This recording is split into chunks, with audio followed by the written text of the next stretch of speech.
I don't know if I've made an episode about AI before, which is weird considering it's, sort of like technical type things, technology, and me liking technology so much. You would have thought that I would have made an episode sooner, but as far as I can recall, I haven't. So let's rectify that today. Let's correct it with this episode.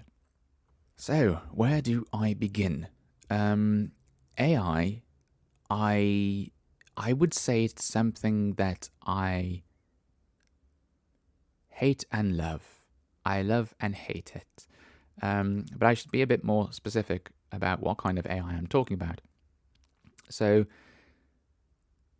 AI has been around for a very, very long time.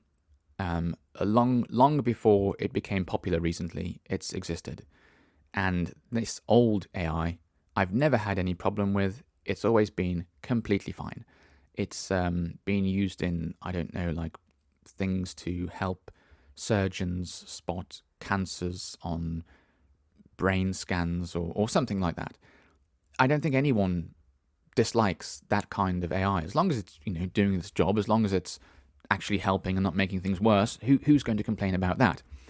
But what's become popular recently is generative AI. So AI that generates something. So it's not assisting. It's not. What's another example?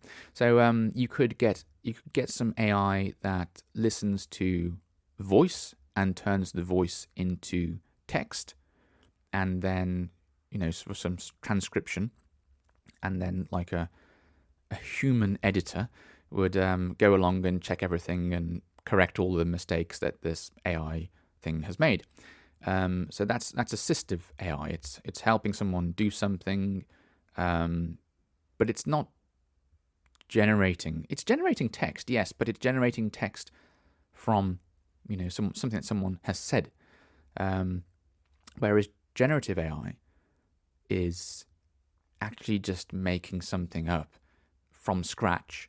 It's when you ask it to create a picture of, I don't know, a dolphin swimming in the ocean with sunglasses or something silly like that, or a kitten playing a guitar, or I don't know, you ask it to write a short story on I don't know what's an interesting topic. Time travel. I go for time travel. Let's say a time traveling salesman. There's a weird thing to do. So you ask it to write a story on that, or don't even tell it what you want the story to be about. Just say, I want a sci-fi story, or just say, I want a story, and just let it do absolutely everything. That's generative AI. Or linked more closely to my job, write code. Do some programming work. Try and implement this feature, that kind of thing. That's also generative. Now, it's the generative stuff that I'm really not so keen on. Oh, hang on, I forgot an obvious one. Make a song. That's the one that I'm not so keen on, because I'm yet to be really convinced that it's going to be good for us, that it's going to have like a good, like a positive outcome. Like here we are, AI is everywhere, generative AI is everywhere, and the world is now a better place.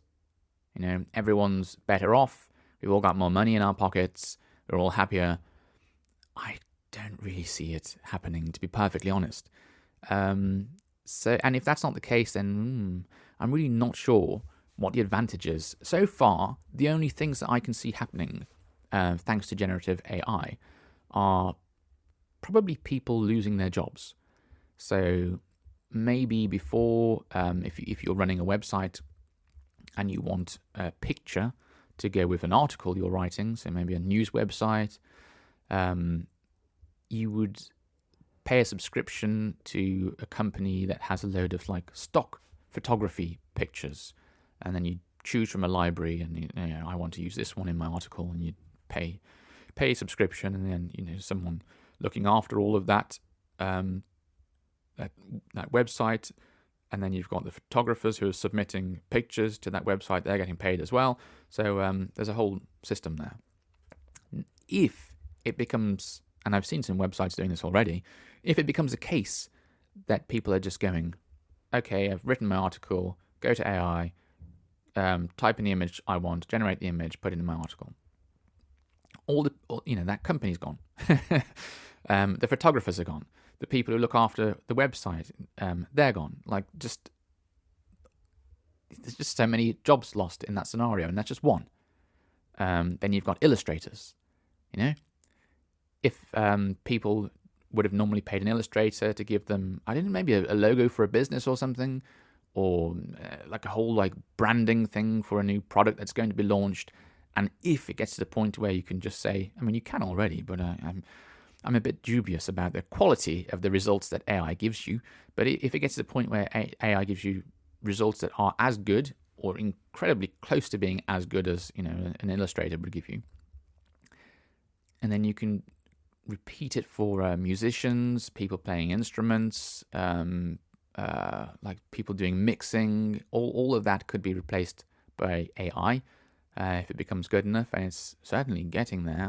I do keep up to date with what's going on in the world of AI as much as I can, because sometimes I just don't really want to know. There's a lot of hype around. There's a lot of overinflated, unrealistic attention given to what AI can do or what it will do in the future. So I like to learn about it, but I don't want to listen to all the nonsense hype that surrounds it. But anyway, I've listened to the AI created music and the latest examples of that, and it does get better and better and better. It keeps improving over time. And more of the stuff, this AI-generated music, is being uploaded to online music platforms like Spotify, Apple Music, and so on. And so, there's other opportunities there for people to be pushed out of work again. And then you've got my line of work, programmers. Within the company I work for, people are already using AI to help them do their jobs. And, there's another possibility for job loss as well. If it gets to the point where the AI is good enough to take over the role of, say, a junior developer, then there's more possibility for job loss, like I just said. So I'm struggling to see. On the one hand, I can appreciate it as, wow, isn't it impressive? Isn't it amazing? I've just asked it to do this and it's done that. But then on the other hand, I'm saying, well, so what? It's not doing anything new. It's not doing anything that humans couldn't do before. It's just the computers doing it now instead. And maybe you can say, okay, well, the good thing about that is cost. It's perhaps cheaper to get a computer to do it. Although I'm really not sure if it is cheaper to get a computer to do it, because all of these major companies, OpenAI, Anthropic, Google, I think Microsoft are just using some other company to do their thing. Who else? Meta, DeepSeek from China, Mistral from France, and I don't know, so on and so on. From what I understand, they're not really making money. So let's take OpenAI, for example, the company behind ChatGPT. They sell subscriptions to their service. And even if you buy the most expensive one, which off the top of my head, and I might be wrong, was something like $200 a month, I can't really remember, they would still lose money. Because it's just that expensive to make these large language models, and it's that expensive to run them. They just lose money all the time. So I think the plan is, like with most of the big tech type things, is to first make some product that everyone wants to use, and to make it free or cheap enough so that you get like a big user base. So like Facebook, for example.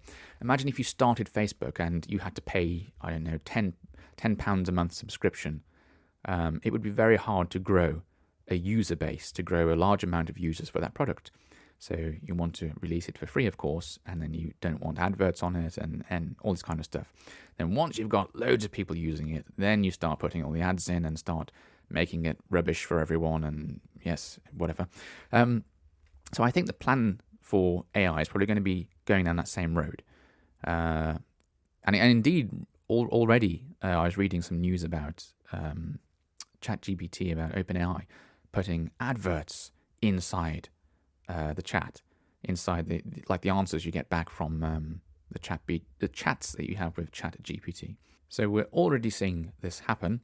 So at the moment, then I can say yes. If I want to, if I want some graphic work doing, it is indeed a lot cheaper for me to ask a computer to do it. I would be unhappy about that because I like the idea of someone actually getting paid for the work.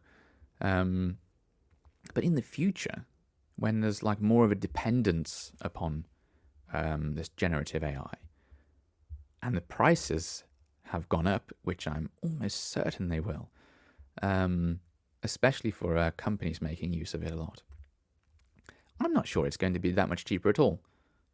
I mean, it has to be cheaper, of course it does. Otherwise, who in their right mind would just say like, I could get a human to do this illustrative work, or I could pay even more and get some generative AI to do the same job.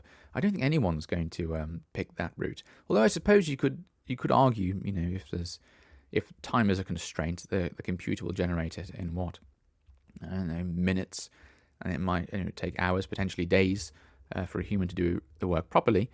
But yeah, at the moment, I'm not really sold on the idea of generative AI, and I can't see it being a net positive for everyone. But I'm not completely. I'm definitely not anti-AI or not anti-generative AI. There's definitely potential for good there. There are useful things. For example, helping you check sentences. Like if you're writing English sentences or something, ask the AI, and it can give you instant feedback about that.